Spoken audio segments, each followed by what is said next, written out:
ఈ వీడియోలో ఇప్పుడు మనం డిస్కస్ చేయబోతుంది కేవలం ఒక న్యూస్ కాదు, ఇది ఒక వరల్డ్ గేమ్ లాంటిది. అమెరికా అండ్ యూరోప్ మధ్య స్టార్ట్ అయిన టారిఫ్ యుద్ధం ఒక ఐస్లాండ్ అండ్ గ్రీన్లాండ్ చుట్టూ తిరుగుతుంది. ఈ ఫైట్ లో గెలిచిన వాడు ఎవరు, లాస్ అయింది మనం, కామన్ పీపుల్స్, ఇన్వెస్టర్స్ మరియు వరల్డ్ ఎకానమీ. అదేంటో సింపుల్ గా ఈ వీడియోలో మనం డిస్కస్ చేసుకుందాం. 2026 స్టార్ట్ లో US president Donald Trump Europe నుంచి వచ్చే ప్రొడక్ట్స్ మీద 10% టారిఫ్ ఇంపోజ్ చేస్తామని అనౌన్స్ చేశాడు. ఈ రూల్ ఫిబ్రవరి 1 నుంచి స్టార్ట్ అవుతుంది. అలాగే ట్రంప్ స్ట్రాంగ్ వార్నింగ్ కూడా ఇచ్చాడు. గ్రీన్లాండ్ డీల్ మీద ప్రోగ్రెస్ లేకపోతే జూన్ 1 నుంచి 25% టారిఫ్ పెంచుతామని బెదిరించాడు. అయితే ఇవి కొన్ని టార్గెట్ కంట్రీస్ కి లిస్ట్ చేసి చెప్పాడు. ఆ కంట్రీస్ ఏంటంటే Denmark, Germany, UK, France, Netherlands, Norway and Finland. అయితే ఈ విషయంపై యూరోప్ లీడర్స్ ఇమీడియట్ గా రియాక్ట్ అయ్యారు. వాళ్ళు చెప్పింది ఏంటంటే ఇది ట్రేడ్ డిసిషన్ కాదు, political pressure tactics. France president Macron అయితే అమెరికా మీద Europe strongest trade weapon use చేయాలి అని స్టేట్మెంట్ ఇచ్చారు. దీని రిజల్ట్ ఏంటి? US EU trade deal talks full గా పాజ్ అయ్యాయి. అయితే ఇక్కడ మీరు అనుకోవచ్చు గ్రీన్లాండ్ ఒక చిన్న ఐలాండ్ కదా అని, దీనికి ఇన్ని గ్లోబల్ పవర్స్ ఎందుకు ఫైట్ చేస్తున్నాయి అని. గ్రీన్లాండ్ అనేది ఎందుకు స్పెషల్ అంటే స్ట్రాటజిక్ లొకేషన్.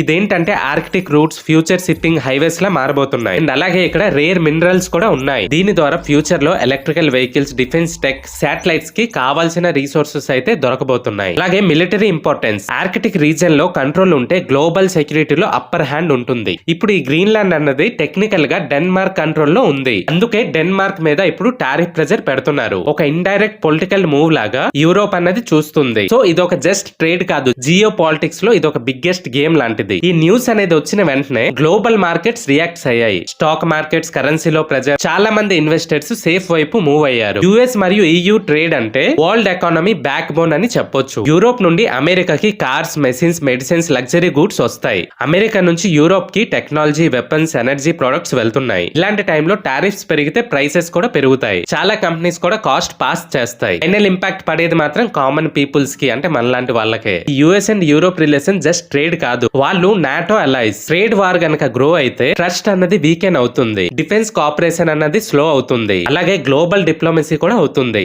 ఇప్పుడు యూరోప్ లీడర్స్ ఎందుకు వార్నింగ్ ఇస్తున్నారు? ఇది ఒక డేంజరస్ డౌన్ వాల్ స్పీరియల్ అని. ఈ హోల్ స్టోరీలో మెయిన్ పాయింట్ ఏంటంటే tariffs now just money tool కాదు, power tool. Countries economic rules ని పొలిటికల్ గోల్స్ కోసం యూజ్ చేస్తున్నాయి. సో గ్రీన్లాండ్ ఒక ఐలాండ్ మాత్రమే కాదు, ఇది ఒక టెస్ట్ గ్రౌండ్. ఫ్యూచర్ లో వరల్డ్ ట్రేడ్ ఎలా నడుస్తుందని ఇది ఒక డిసైడర్ లాంటిది. ఈ టారిఫ్ యుద్ధంలో గెలుపు ఓడిపోవడం కన్నా ఇంపార్టెంట్ క్వశ్చన్ ఏంటంటే వరల్డ్ పీస్ అండ్ స్టెబిలిటీకి ఈ పాత్ అన్నది సేఫా? మీ ఒపీనియన్ ఏంటి? ఈ ట్రేడ్ వార్ అన్నది ఫ్యూచర్ లో చాలా కంట్రీస్ ఫాలో అవుతాయా, లేకపోతే డిప్లొమసీ విన్ అవుతుందా? కామెంట్ లో మీ ఒపీనియన్ ని చెప్పండి. అలాగే వీడియో కనుక నచ్చితే ఈ వీడియోని ఒక లైక్ చేసి మీ ఫ్రెండ్స్ అండ్ ఫ్యామిలీ మెంబర్స్ కి షేర్ చేయండి. అలాగే ఛానల్ ని సబ్స్క్రైబ్ చేసి సపోర్ట్ చేస్తారని కోరుకుంటున్నాను.